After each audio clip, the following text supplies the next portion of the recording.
Well, it's a very rainy and cold day here in our zone.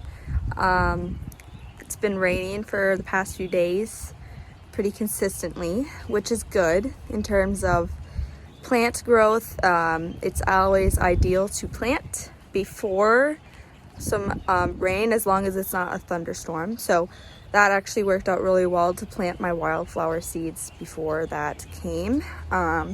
One sense it's good, I guess another sense it needs sun, but thankfully there's been some breaks in the clouds and the forecast that have allowed for sun, so that's been good.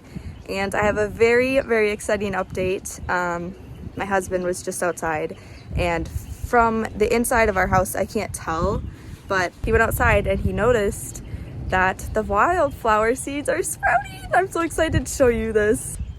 Look at all the seeds. All the seedlings are coming through. I can tell some of the soil's gotten disrupted. Like some of my seeds are on top right now.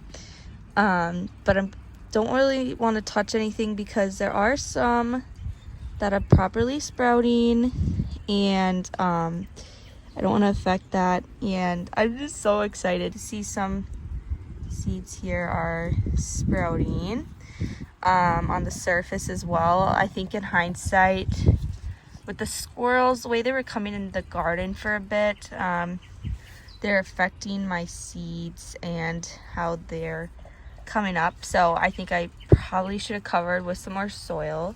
I don't really want, like I said, I don't really like touch anything because it should do its own thing. But yes, look at all the tiny little seeds starting to come up. That makes me so excited, and I just can't believe it that we're gonna have some beautiful flowers here. The germination for the seeds said 7 to 21 days, so that's right.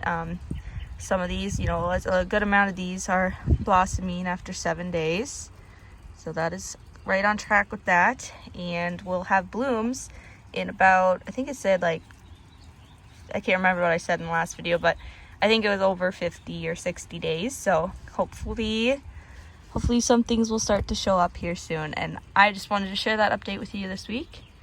Thanks for checking on here.